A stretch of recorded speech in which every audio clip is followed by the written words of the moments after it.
Hi everybody, old guy here. I didn't really seek this book out. It's part of a compendium of C.S. Lewis that I happened to pick up somewhere. And it included this complete novel, so I read it. And, well, I'm supposing you have to be a C.S. Lewis fan to get through it because, wow, turgid, overwritten, and downright eye-blinding in its pages-long paragraphs, the topic of which you forget somewhere along, say, the third or fourth page of it. But as a story, somewhat intriguing. Now, Lewis wrote a science fiction trilogy, and this is the second book of that, written in 1943.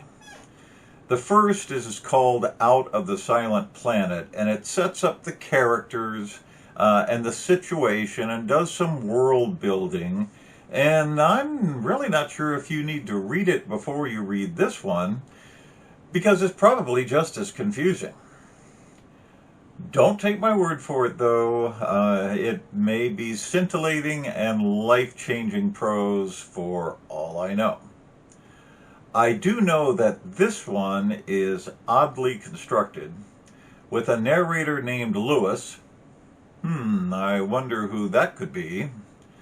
Who is reporting what the main character, Elwyn Ransom, is telling him until Ransom takes over the narrative, and then it goes back to Lewis. I suppose this is okay, but really, why? It smacks of H.G. Wells, which I guess was the main example of science fiction writing at the time. So what's this about? Well, Ransom has returned from the planet Mars, where he encountered angel-like beings and prevented a humanist named Weston, who had kidnapped Ransom for his language abilities, from exploiting the planet and destroying the innocent inhabitants of Mars.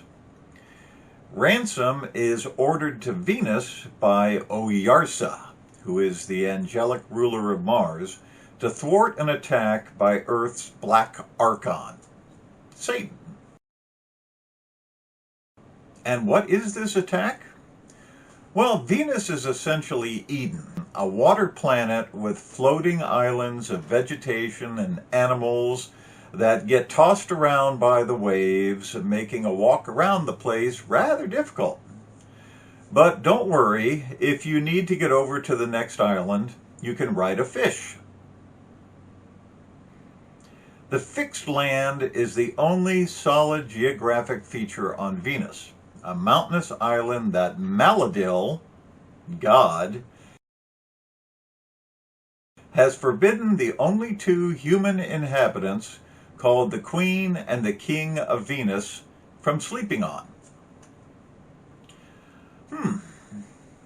Only two humans, both naked and innocent, and a prohibition. I wonder where we're going here. Obviously, this is the temptation of Eve, and the serpent is Weston, who shows up at some time and engages the Queen in one of the most relentless and quite marvelous debates about whether she should disobey God or not. It's worth reading this book simply for Weston's argument, which essentially boils down to this. God really wants the Queen to sleep on the island because doing so will release her free will and soul and spirit. But God cannot say so because he has already said not to and cannot change that and will deny it if she asks, but he is waiting impatiently for her to fulfill his real wish that she defy his words and become a fulfilled human. day and night without end, Weston makes this argument, and you start to understand why Eve finally said, okay, where's that apple?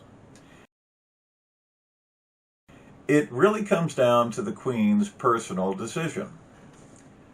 Ransom is there to oppose this, but he is a weak human and cannot sustain a 24-hour-a-day counter-argument that the demon-possessed Weston can. So he decides to fight Weston. There now ensues one of the strangest otherworld combats ever recorded. Worth the read just for that too.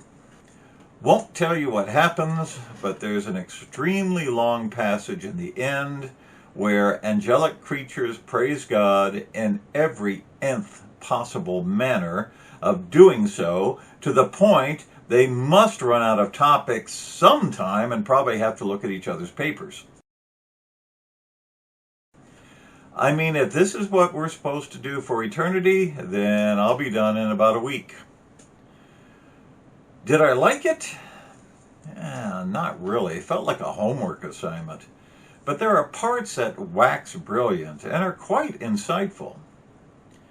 Maybe Lewis should have thought of extracting those for an essay or two. Old guy here. See you later.